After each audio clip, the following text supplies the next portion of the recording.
سنا ہوگا حضور نے سورہ رحمان کے بارے میں فرمایا ہے سورۃ الرحمن عروس القرآن.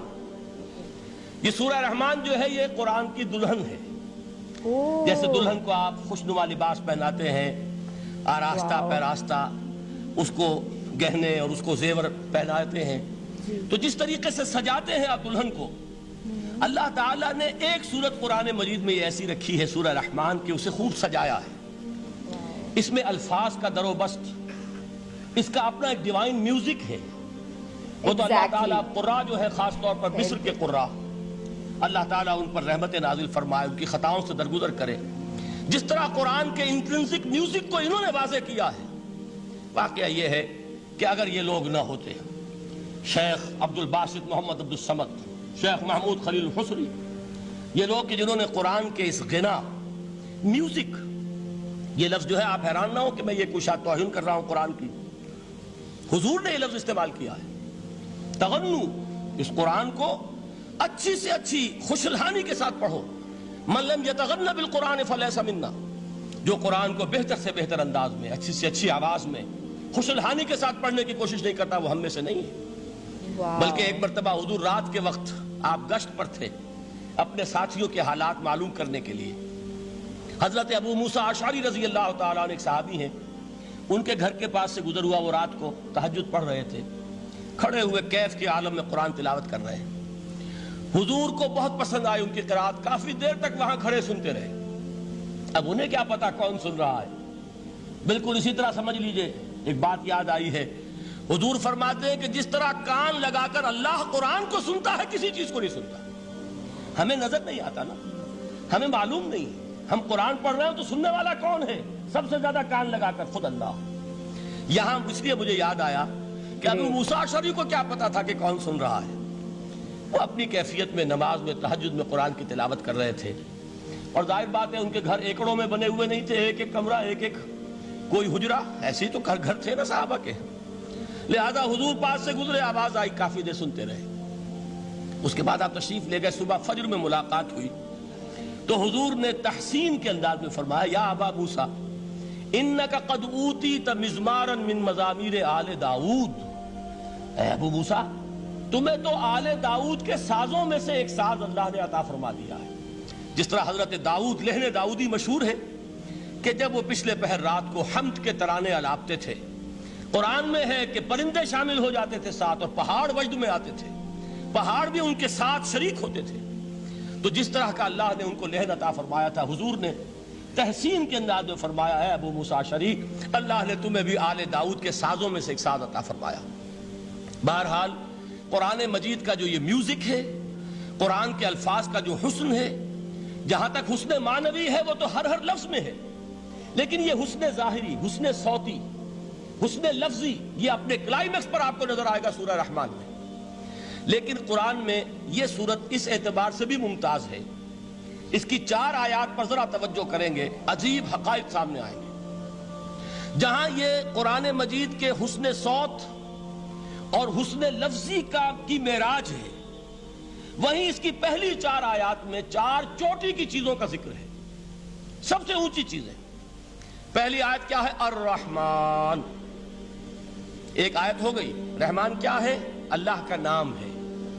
کبھی آپ نے غور کیا اللہ کے ناموں میں سب سے پیارا نام کون سا ہوگا؟ رحمان. کیوں؟ اس کا مادہ کیا ہے؟ رحمت. ہمیں سب سے بڑھ کر جس چیز کی ضرورت ہے وہ کیا ہے؟ رحمت خداوندی. نام اچھی طرح سن لیجئے اس حضور کے قول کو.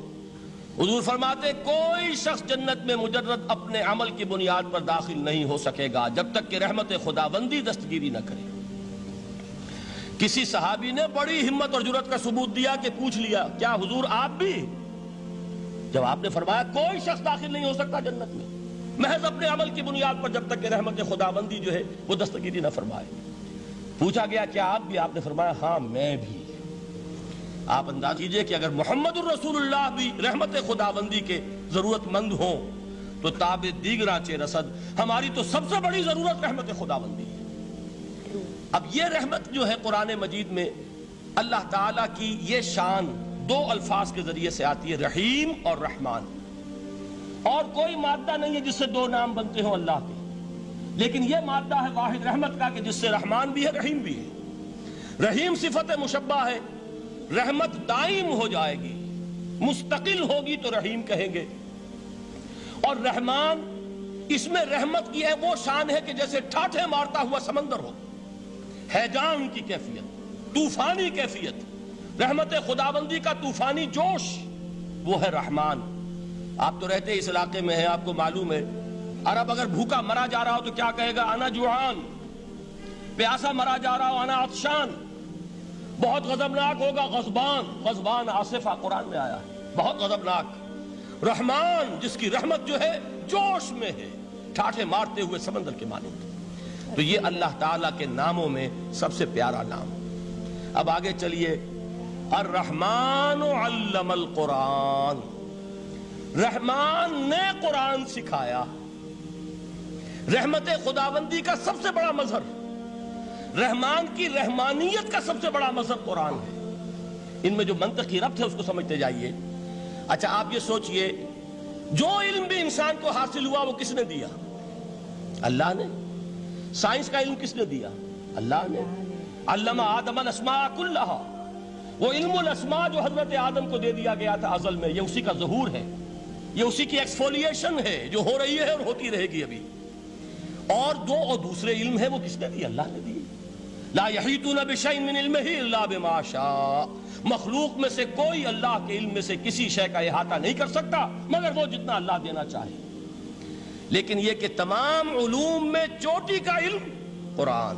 نوٹ کرتے جائیے، اب چوٹی کی چیزیں جمع کیجئے۔ اللہ کے ناموں میں چوٹی کا نام رحمان، اللہ نے جو کچھ انسان کو سکھایا اس میں چوٹی کا علم قرآن۔ خلق الانسان، انسان کو پیدا فرمایا۔ سوال یہ کہ حیوانات کو کس نے پیدا فرمایا؟ آسمان کس نے پیدا کیے؟ زمین کس نے پیدا کی؟ فرشتے کس نے پیدا کیے؟ کیا مطلب خلق الانسان؟ اس کی تمام مخلوقات میں اس کا کلائمیکس، اس کی تخلیق کی معراج، اس کے تخلیق کا نقطہ عروج انسان ہے۔ یہ ہے کہ جو مسجود ملائک بنا ہے۔